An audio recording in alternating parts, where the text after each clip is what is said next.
Andrew Tate continues splitting the Ummah, the Muslim community, like Muhammad split the moon. Except splitting the Ummah is real. Andrew Tate is somehow able to cause division even while he's in jail. It seems that Top G entered Islam with a giant crowbar made of pure narcissism, and he started ripping the Ummah apart. Somebody give that man a Bugatti. Now, when I say that the Tater is causing division, I mean that there are, on the one hand, Muslims who absolutely idolize him and think that he's a great influence on young Muslims, and on the other hand, Muslims who think he's a total scumbag and a terrible influence on young Muslims. If you're a Muslim who thinks Top G is bad for Islam, then you're probably concerned about how quickly young Muslims are falling for Tate's manipulation tactics. I read a tweet from one Muslim who said that seeing so many of his fellow Muslims idolizing Tate has convinced him that they'll follow the Dajjal, the Islamic Antichrist. He tweeted, "Seeing how Muslim men are treating Andrew Tate, I have no doubt we will follow Dajjal, as long as he's extremely misogynistic and markets himself as a Muslim." Extreme misogyny and reciting the Shahada. It's a recipe for millions of fans overnight.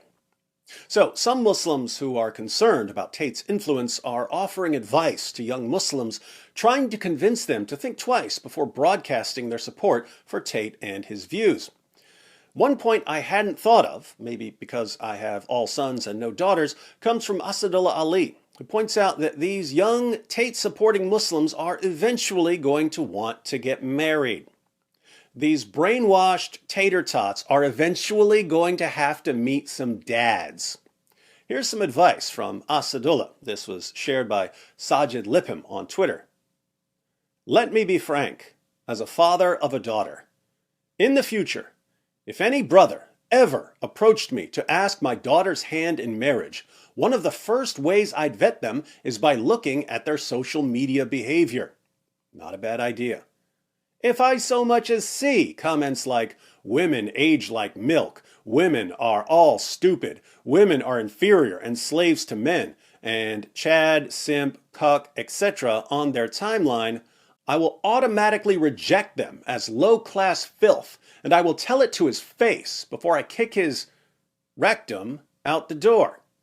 Rectum? It nearly killed him. Why? Because no decent father who actually loves their daughter and wants the best for them would have a man talk to his female child that way or perceive her in that light. My daughter is the coolness of my eyes, my love, and everything I am willing to die for. If you so much as look down on her in the slightest, you're neither worthy of her hand nor my presence. And that's the sad reality a lot of these young brothers online will soon face, if they haven't already. Those are some high-quality father instincts from Asadullah Ali. If I had a daughter, I'd have the same reaction if a Tate fan wanted to marry my daughter. I'd say, "Are you kidding? Andrew Tate is your hero and you think you're getting anywhere near my daughter?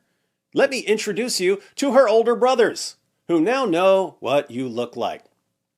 So, as much as these young Muslim Tate fans may love running around acting like their webcam pimp idol, they're actually creating some future problems for themselves. Shocker of shockers, here I am once again agreeing with Muslims on something. But I do have one question for Muslim critics of Andrew Tate before I go. We agree that a Tate fan would not be a good match for any self-respecting woman. We agree that a good father wouldn't let a Tate fan anywhere near his daughter. But let's modify the scenario a bit. You Muslim fathers who are watching, suppose it's not a Tate fan who shows up at your door to ask for your daughter's hand in marriage. Let's say your daughter is 6 years old. You just figured out where I'm going with this, didn't you? Let's say you have a 6-year-old daughter, and a man who's more than 50 years old shows up at your door, and he tells you that he had a dream. He had a dream that God was giving your 6-year-old daughter to him. You check the guy's social media pages and you see some of the things he's written. You see where he said that women are intellectually deficient and that their testimony is only half as reliable as a man's testimony. You see where he said that most of the inhabitants of hell are women, because women are, by nature, less moral than men. You see where he says that when a man wants sex, a woman has to drop whatever she's doing to pleasure him. You see where he says that if a woman is disobedient, her husband can beat her into submission, even if he has to beat her until her skin turns green. You see where he says that he plans to have 9 wives and some sex slaves, and where he says that he plans to have sex with all of his wives in a single day while only taking 1 bath.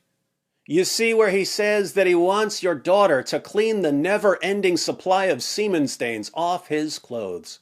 And you see where he says that he's going to marry your daughter when she's 6, consummate the marriage when she's 9, and die when she's 18, leaving her as a childless widow for the rest of her life, because no one's allowed to marry her after him.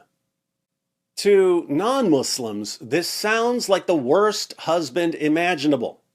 But somehow, even Muslims who have very good father instincts, Muslim fathers who know never to let an Andrew Tate fan anywhere near their daughters, somehow these same fathers view Muhammad as the perfect example of a husband.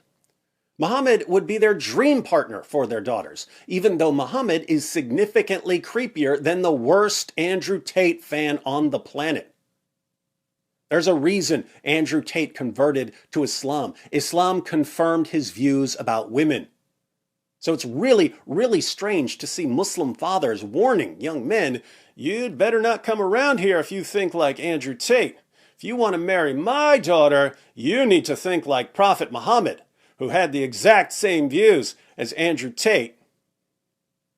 If you love your daughter, you shouldn't want her marrying anyone like Andrew Tate or Muhammad. But our Muslim friends can't say that because they know they idolize Muhammad. So they condemn the views of Andrew Tate while praising the views of Muhammad, the 7th century Andrew Tate.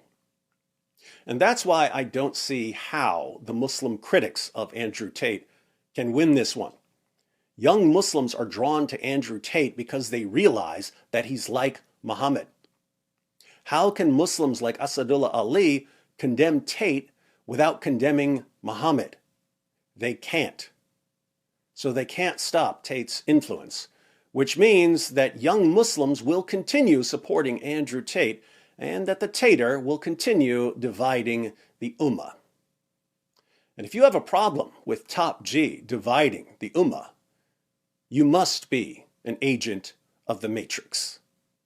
No Bugattis and no virgins in paradise for you.